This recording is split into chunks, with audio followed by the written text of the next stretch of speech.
Ianao zany farany? Ie. Ary izy amin'ny voalohany? Izy fe va izy. Izy? Antanekana. Vono a? Ianao nga amin'ny voalohany? Za ve efa afaka mamiangavy kely aminao hoe mba mba mety ve raha mba za amin'ny voalohany? Tsy mety mihitsy zany. Fenao izy. Ela be milahatra teto. Tiako hitanao misy fotoana vonjeka kely zay masy dia mba zay angaviko anao hoe mba afaka taloha ve za mba za amin'ny voalohany? Tsy mety mihitsy zany. Tsy mety? Tsy mety. Alao ianao ihany e? Ela be ny andro teto. Ay. Alao raha fa alao zaho any ariana any fa tsy mampahina fa ataoko any ny voalohany e. Ay. Ety any. Eny e, za kely lahatra any foana.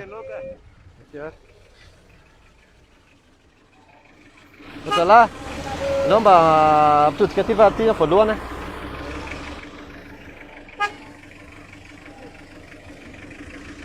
Ha?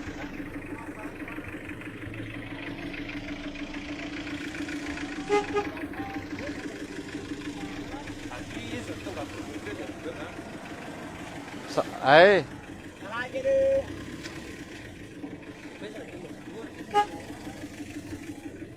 Savare.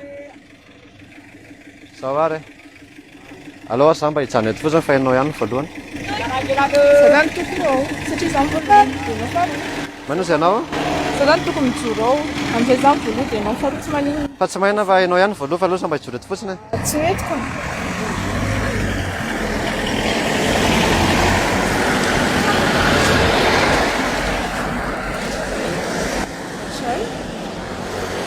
Manefa ela be teto raha misy. Ay, ianao foana ny voalohany e. Fa zareo milahadahatra eo fotsiny. Azao ny aloha amin'ny farany dia izao ry zareo ny voalohany. Tsy haiko zareo fa za mijoro teto fotsiny ka. Azafady kely aloha fa za efa ela be ny teto.